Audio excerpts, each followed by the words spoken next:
हमारे ब्रह्मांड की उत्पत्ति आज से 14 अरब साल पहले हुई थी।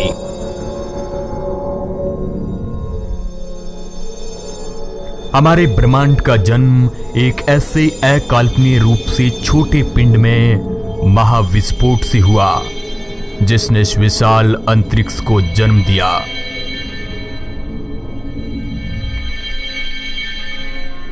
उस छोटे से बिंदु से इस विराटतम ब्रह्मांड की कल्पना भी हमारे होश उड़ा देने वाली है।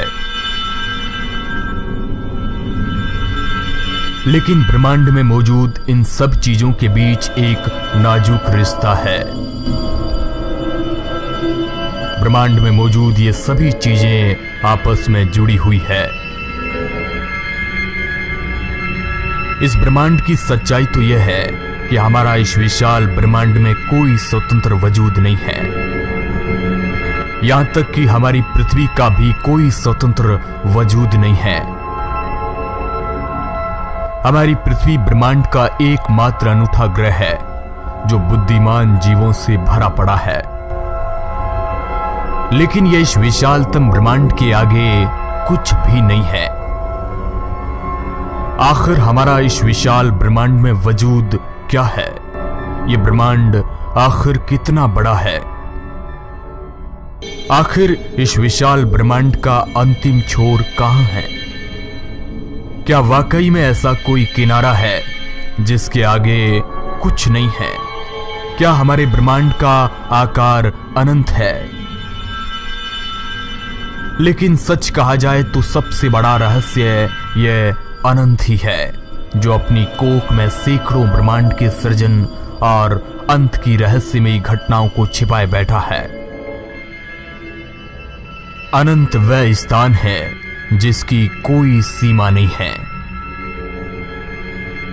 ब्रह्मांड की विशालता का अंदाजा आप इस बात से भी लगा सकते हैं, जहां हमारी पृथ्वी पर दूरियां मीटर और किलोमीटर में मापते हैं, लेकिन इस खगोलीय संसार में दूरी किलोमीटर की बजाय लाइट ईयर में नापी जाती है।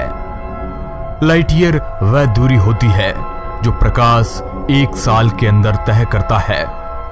प्रकाश एक सेकंड के अंदर 3 लाख किलोमीटर दूरी तय करता है। हमारी पृथ्वी का सबसे नजदीकी तारा, जिसे अल्फा सेंटोरी कहा जाता है, यह भी पृथ्वी से लगभग 4 प्रकाश वर्ष दूर स्थित है। हमारा सौरमंडल जिस आकाश गंगा में स्थित है उसे मिल्की वे कहा जाता है।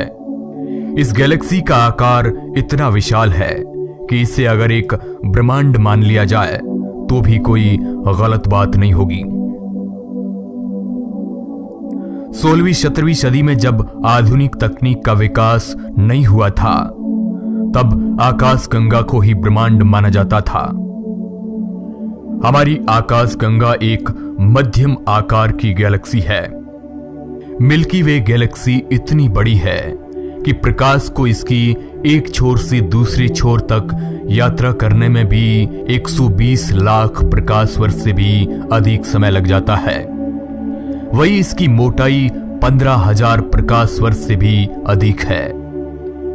हमारी गैलेक्सी में 100 अरब से भी ज्यादा तारे मौजूद हैं। साथ ही वैज्ञानिक मानते हैं कि हमारी गैलेक्सी में करोड़ों ब्लैक होल मौजूद है। और इतना ही नहीं, हमारी गैलेक्सी अरबों खरबों धूमकेतु और उल्का पिंड से भरी पड़ी है। जैसे जैसे तकनीक आगे बढ़ती गई तो हमें पता चला कि हमारी जैसी ब्रह्मांड में अरबों गैलेक्सियां मौजूद है, जो हमसे बहुत ज्यादा दूर होने के कारण दिखाई नहीं देती है। इन गैलेक्सियों में अधिकांश का आकार तो हमारी गैलेक्सी से भी कई गुना बड़ा है। एक अनुमान के अनुसार ब्रह्मांड में गैलेक्सियों की संख्या 100 अरब से भी ज्यादा है। ये गैलेक्सियां आकार में बहुत बड़ी है और इनका आकार निरंतर फैलता जा रहा है।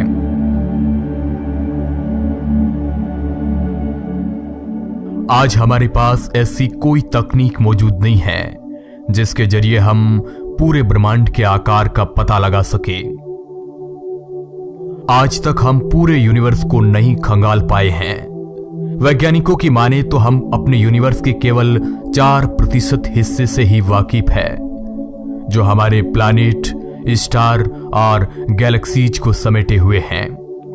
एस्ट्रोनॉमर्स इस 4% हिस्से को ऑब्जर्वेबल यूनिवर्स के रूप में जानते हैं। इसके अलावा स्पेस का 96% हिस्सा ऐसा है जिसके बारे में हमारे पास कोई जानकारी मौजूद नहीं है।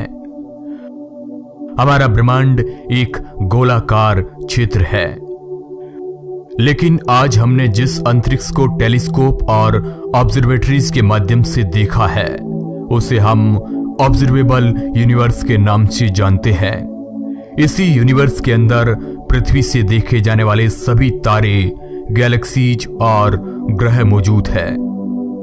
लेकिन अंतरिक्ष के इस गोलाकार क्षेत्र के बाहर क्या है, यह आज भी एक रहस्य बना हुआ है।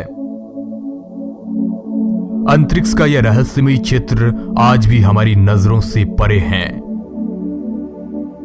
मगर वैज्ञानिक बताते हैं कि ऑब्जर्वेबल यूनिवर्स के बाहर भी कई ऐसी वस्तुएं मौजूद है जिन्हें हम अर्थ से टेक्नोलॉजी की मदद से देख नहीं पाते हैं, और ब्रह्मांड के इसी भाग को वैज्ञानिक कई सालों से खोजने में लगे हुए हैं। यह ब्रह्मांड का वो हिस्सा है जिसके माध्यम से हम ब्रह्मांड के अंतिम छोर के बारे में जान सकते हैं।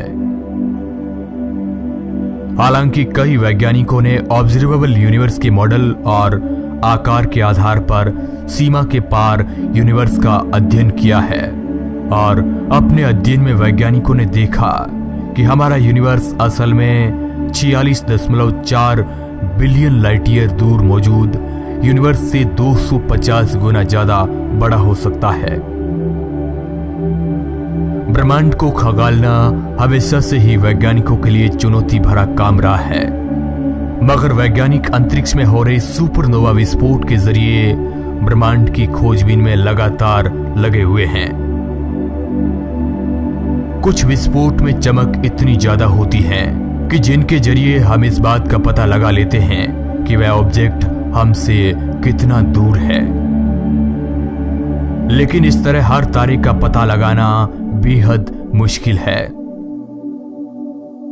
आज हम जिस यूनिवर्स को देख रहे हैं ये पहले बिल्कुल भी ऐसा नहीं था। यूनिवर्स को ऐसा बनने में करीब 13.8 बिलियन साल लग गए।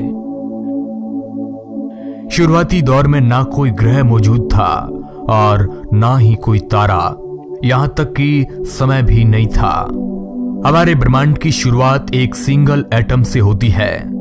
इस दौरान हमारा ब्रह्मांड केवल हाइड्रोजन और हीलियम की एक छोटी सी राशि से निर्मित था।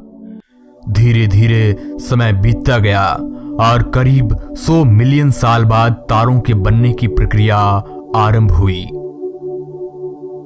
सबसे पहले सभी छोटे पार्टिकल्स ने आपस में जुड़कर एटम का निर्माण किया। फिर उन्हीं एटम्स के ग्रुप ने आपस में जुड़कर स्टार और गैलेक्सी को वजूद में लाया। मगर यह सब कुछ प्रक्रिया रातों रात नहीं हुई, बल्कि ऐसा होने में करोड़ों साल लग गए।